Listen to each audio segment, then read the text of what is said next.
Si apago esta cosa que... ¿Empiezo, chicos? Sí,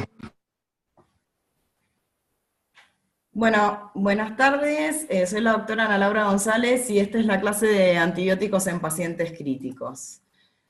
¿Qué sabemos de los antimicrobianos al día de hoy? Bueno, que la aparición de resistencia se ha incrementado dramáticamente en los últimos años y esto hace que haya una preocupación mundial acerca de la resistencia y la utilización de los antimicrobianos y hace que el tema se convierta en un problema de políticas de salud pública en todos los países alrededor del mundo, ¿sí?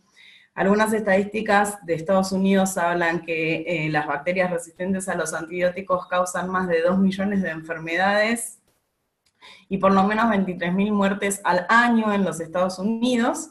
Y estadísticas del CDC hablan de que la prevención de las infecciones y la mejora en la prescripción de antibióticos podrían salvar hasta 37.000 vidas en un periodo de 5 años debido a las infecciones por bacterias resistentes a los antibióticos de uso común. ¿Qué dice esta revisión de las bundles de la Surviving Sepsis Campaign en el 2018 que salieron recientemente?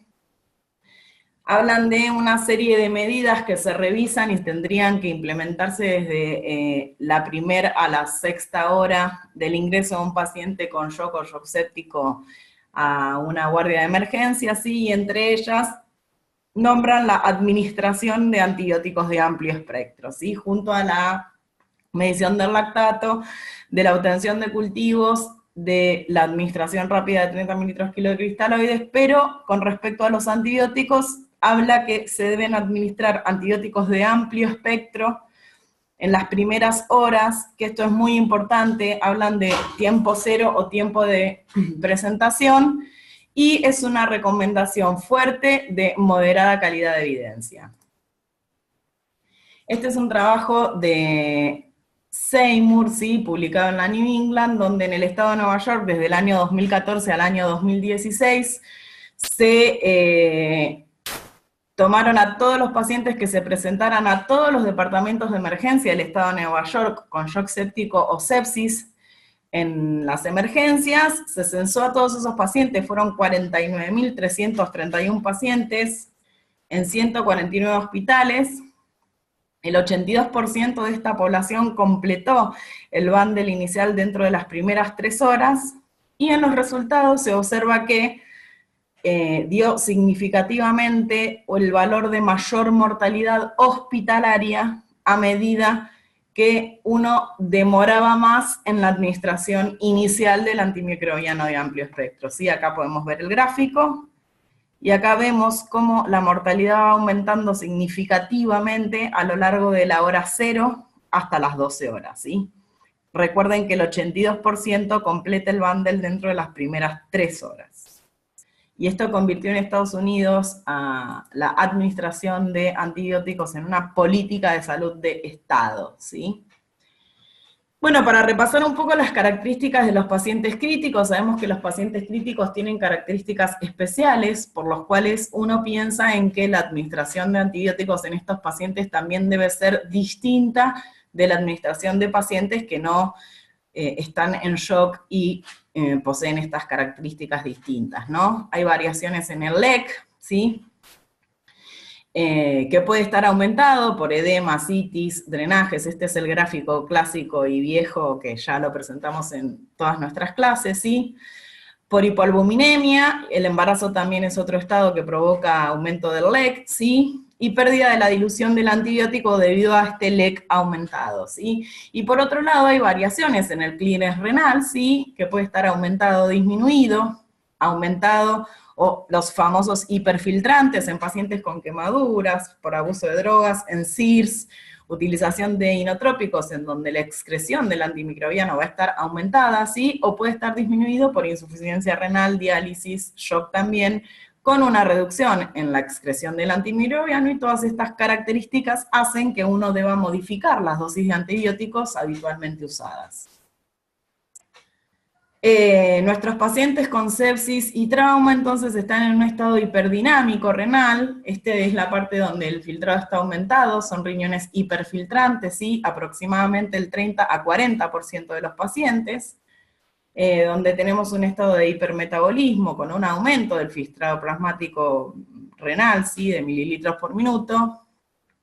Entonces hay un aumento del clearance de creatinina y un aumento en la eliminación de drogas, ¿sí? Las de eliminación renal muy aumentadas y de las de mínima eliminación renal van a estar conservadas, como por ejemplo el linezolid, la ceftriaxona o el ertapenem. La otra característica que tenemos en los pacientes críticos es la hipoalbuminemia.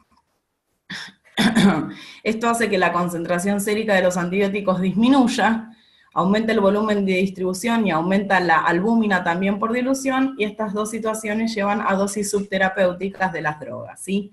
Por lo tanto, aumenta el antibiótico libre en plasma, con un aumento en su distribución tisular, en su metabolismo y en la excreción, ¿sí? Por eso es que uno, si puede y tiene a mano, debe medir concentraciones plasmáticas de los antibióticos en sangre. Bueno, entonces, empezando un poco con la parte farmacológica de los antibióticos, farmacocinética o PK es la que compete a la absorción, distribución, metabolismo y eliminación de los antimicrobianos, ¿sí? Gracias a esto se llega a concentraciones efectivas en el sitio de infección. Y la farmacodinamia es lo que le compete a la concentración del antimicrobiano y el efecto bactericida sobre el patógeno de acuerdo a la concentración inhibitoria mínima, ¿sí? De los mismos. Sería la relación entre el antibiótico en el suero y el tejido. Esta relación va a depender del tiempo o concentración en que el antibiótico permanezca sobre la CIM del patógeno. Entonces la farmacocinética nos está hablando de la concentración del antimicrobiano en el organismo, ¿sí? Y esto es inherente a la dosis, la concentración en sangre y la concentración en el sitio de acción. Y la farmacodinamia nos habla de la relación de la concentración-efecto, ¿sí? Con el efecto y el resultado clínico. Todo esto lleva a la interrelación PK-PD, que no es más que la relación entre la dosis del antimicrobiano y el efecto. Entonces, ¿qué tipos de antibióticos tenemos? Bueno, tenemos varios tipos. Hay concentración dependiente y tiempo dependiente. Y un tercer tipo que es una mezcla de ambos, ¿sí? Que está en el medio. Entonces, los antibióticos concentración dependiente, su efecto depende de la relación de la concentración máxima del antimicrobiano sobre la CIM del patógeno. Esta concentración pico o concentración máxima tras la administración del antimicrobiano debe ser por lo menos 8 veces más, o estar 8 veces por encima de la CIM del patógeno para lograr un efecto bactericida, ¿sí?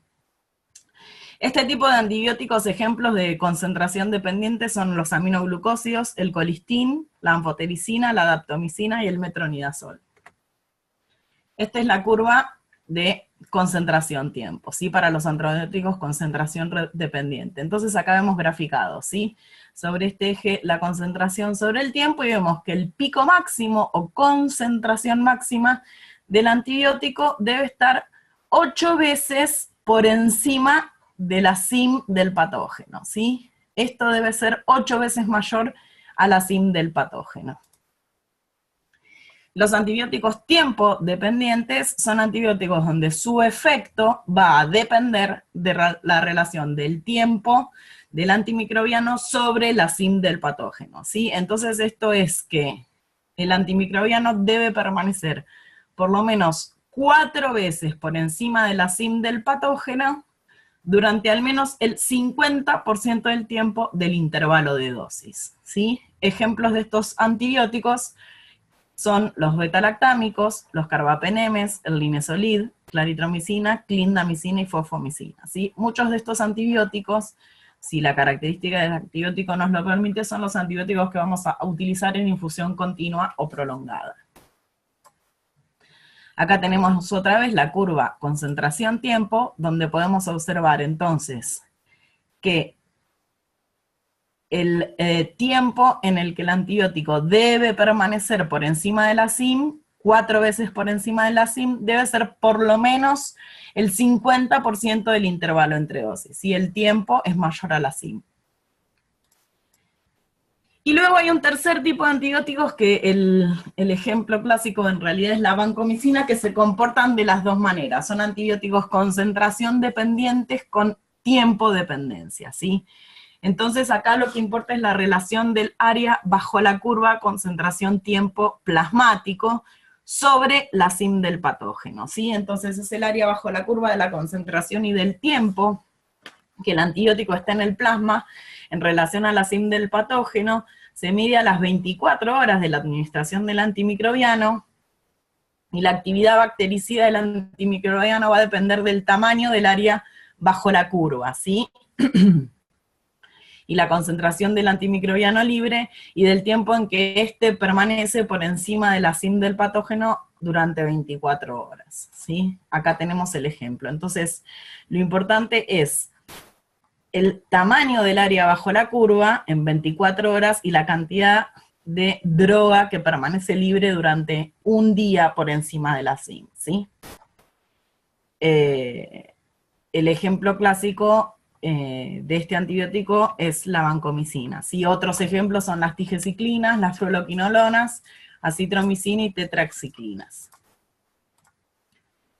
Bueno, entonces después de todo esto, de este pequeño repaso, podemos ver si nosotros pensamos que en los pacientes críticos, debido a sus características especiales, podemos dar un antibiótico en infusión continua o intermitente, ¿sí? Bueno, sabemos que la mortalidad por infecciones severas a lo largo del mundo sigue siendo elevada, ¿sí? 40-80% para pacientes con shock séptico, y que la optimización del tratamiento de los antibióticos en los pacientes críticos es un tema de importancia en estudio y muy discutido últimamente, ¿sí? Debido a la eficacia que los antibióticos tiempo dependientes tienen y que la tasa de muerte bacteriana se puede correlacionar con este tiempo dependiente, la duración del tiempo de droga libre en plasma por encima de la CIM, es que se considera estos antibióticos como pasibles de infundirse en forma prolongada o continua, como ya habíamos dicho previamente, ¿sí? Los bolos intermitentes pueden producir, digamos, altibajos en las concentraciones de la droga y no permitir este tiempo por encima de la CIM requerido para llegar a una tasa de muerte bacteriana adecuada. Bueno, vamos a repasar algunos estudios, ¿sí?, de los últimos años. Este es un estudio de los investigadores del BLINK2, ¿sí?, que es un trial randomizado multicéntrico de intermitente versus infusión prolongada de beta-lactámicos en pacientes con sepsis severa, ¿sí? Entonces fue un estudio randomizado controlado del año 2015, censó 25 UTIs, observó a antibióticos como piperacilina, tazobactam, picarcilina, clavulánico y meropenem, infusión continua versus incontinua, y prolongada versus bolos. El outcome primario fue la sobrevida a los 28 días, y como outcome secundarios podíamos ver sobrevida a los 90, cura clínica a los 14 días de finalizado el tratamiento, días libres de daño multiorgánico a los 14 días y duración de la bacteriemia, ¿sí?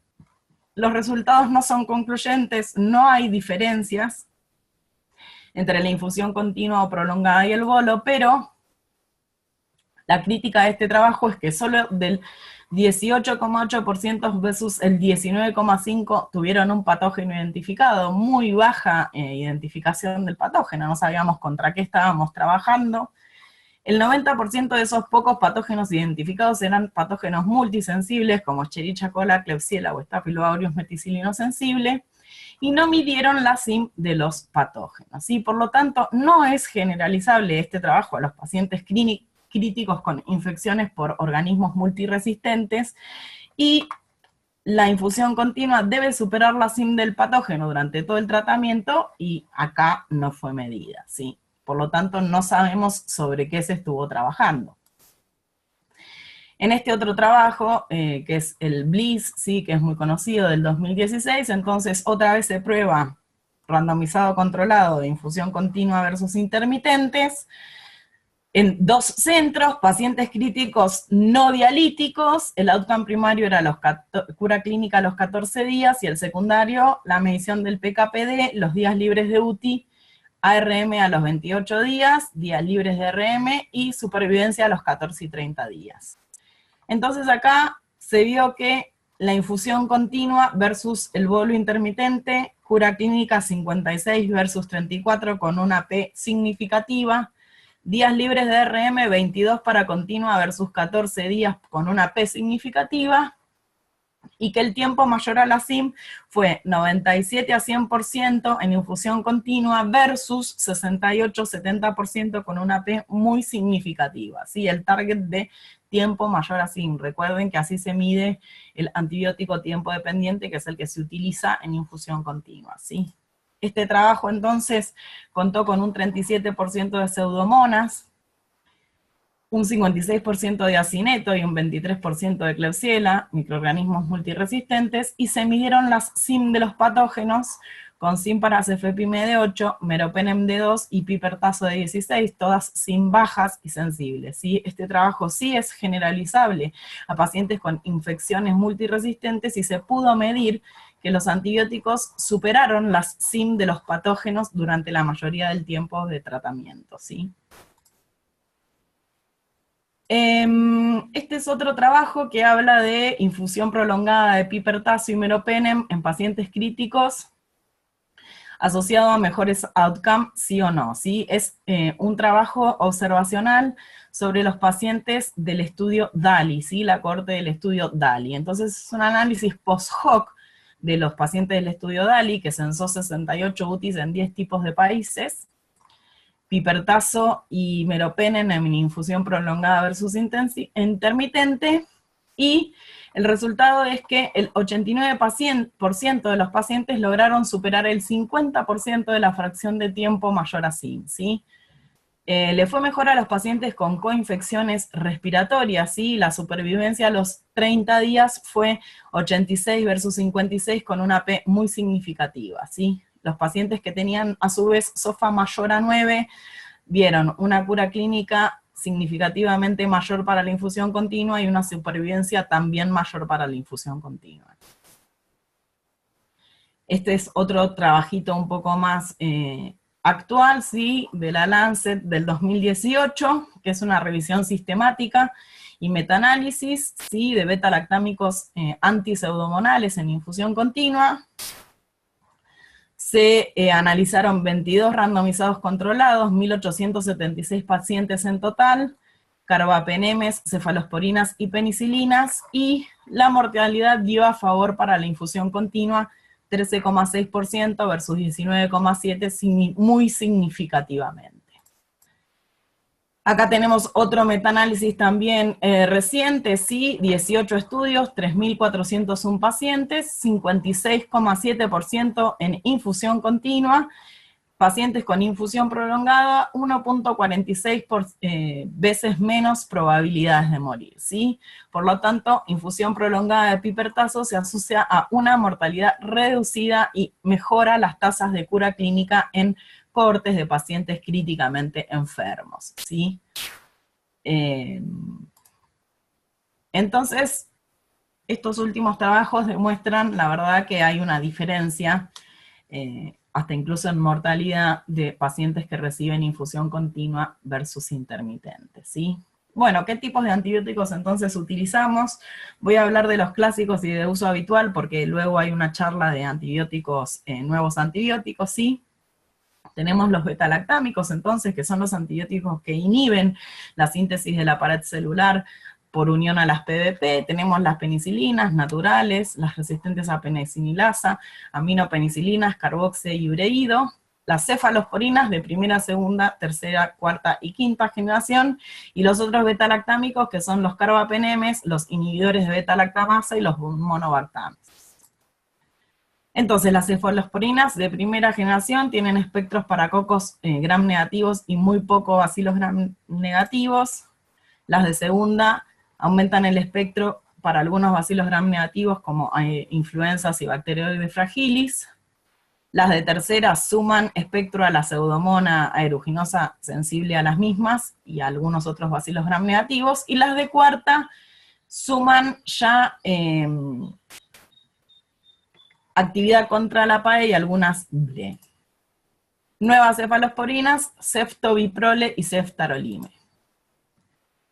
Entonces, de tercera generación se fracciona cefjotaxime, entonces tenemos actividad contra Streptoneumoniae, Haemophilus, especies de Neisseria, enterobacterias, sin actividad, recuerden, para la pseudomona, enterococos, listeria y estenotrofomonas. La resistencia a céfalos de tercera del neumococo en nuestro país es menos del 5%, ¿sí? Y de las enterobacterias productoras de beta-lactamasa, 14-50% en el ámbito intrahospitalario. Recuerden siempre que las cefalosporinas de tercera generación son potentes inductores de productores de beta-lactamasa, BLE y de enterobanco R. Indicaciones: meningitis aguda de la comunidad y absceso cerebral. En algunas instituciones, como en la mía, está exclusivamente reservado para el meningococo, ¿sí? Y sepsis de la comunidad e infecciones en embarazadas. Cefepime y ceftazidima, entonces tienen actividad antimicrobiana para la pseudomona y los bacilos gram negativos multiresistentes. Se utiliza como tratamiento empírico inicial para neutropénicos y meningitis postneuroquirúrgica, neumonías intrahospitalarias y VAP, infecciones graves por pseudomonas. Pipertazo tiene actividad contra bacilos gram negativos, multiresistentes y pseudomona. Neutropenia febril.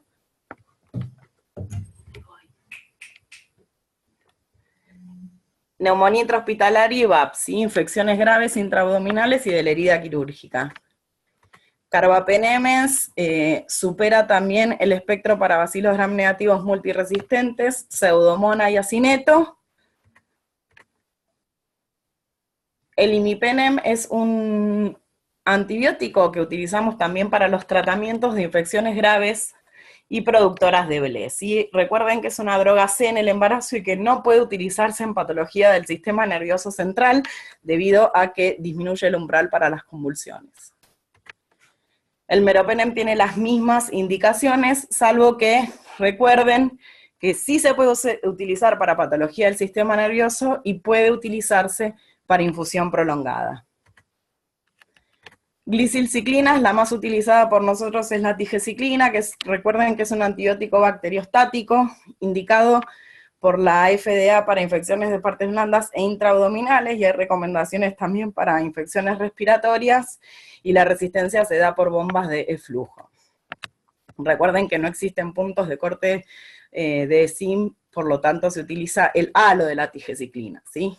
Que es resistente con halos menores entre 16 y 19. ¿Sí? Se administra parenteralmente en dosis de 100 a 50 miligramos día, tiene buena penetración en abdomen, pulmón, hueso, piel y partes blandas, el tiempo de vida media es de 40 horas y tiene excreción biliar, y no es adecuada para el tratamiento para bacteriemias porque recuerden que es bacteriostático, ¿sí? La falla en el tratamiento se produce por uso prolongado y selecciona cepas resistentes y riesgo de superinfección.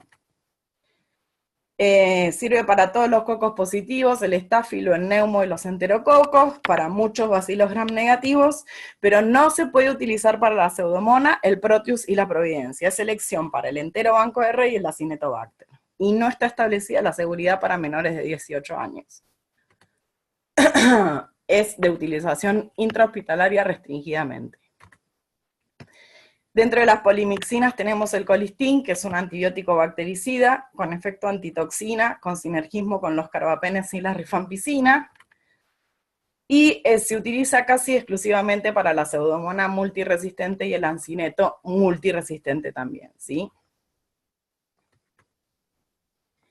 Tiene una resistencia adaptativa, sí, cambia las cargas en la membrana, se llama mecanismo SOS, como es una molécula con carga negativa, se aumenta la carga positiva fuera de la membrana y esto repele al colistin, ¿sí? Este artículo empezó a hablar y medio marca la tendencia que las dosis de colistina habitualmente utilizadas tenía que subir, ¿sí? Es así que la dosis de carga entonces son 300 miligramos, y luego la dosis de mantenimiento subió a 150 cada 12 horas. Para cocos positivos tenemos entonces la vancomicina, así con actividad antimicrobiana para el SAMR, estreptococos, incluidos los enterococos bancosensibles, el Clostridium difficile y la listeria. Recuerden también que va con dosis de carga y esta se utiliza en infusión prolongada. Ahí están las dosis y se debe monitorear con vancocinemia, manteniéndose en un rango de entre 20 y 30 miligramos por decilitro. Otro antibiótico utilizado para los cocos, que también se puede utilizar en infusión prolongada, es el linezolide, y es casi una única alternativa de tratamiento para infecciones por SAMR, donde las vancocinemias no se logran alcanzar, y para el entero banco R, ¿sí? 600 miligramos, que son 300 mililitros, a 25 mililitros hora cada 12 horas. Esto es una infusión prolongada. Esta es una diapo con los antibióticos, las diluciones y cómo se pueden pasar en infusión prolongada, ¿sí? Cefepime, pipertazo y meropenem. Entonces podemos concluir que debido a la característica de los pacientes críticos debemos optimizar el uso de antimicrobianos, optimizar el PKP de las drogas, conocer la SIM de los patógenos y, si se puede, tratar de dosificar antimicrobianos si disponemos de las técnicas y la dosificación de los mismos, ¿sí? Esto nos va a llevar a modificar las dosis, modificar el tiempo de infusión y modificar los intervalos de dosis de nuestros tratamientos. Bueno, muchas gracias. Como esta clase es grabada, les dejo mis 2 mails por si quieren hacer consultas vía mail, con mucho gusto les voy a responder. Muchas gracias.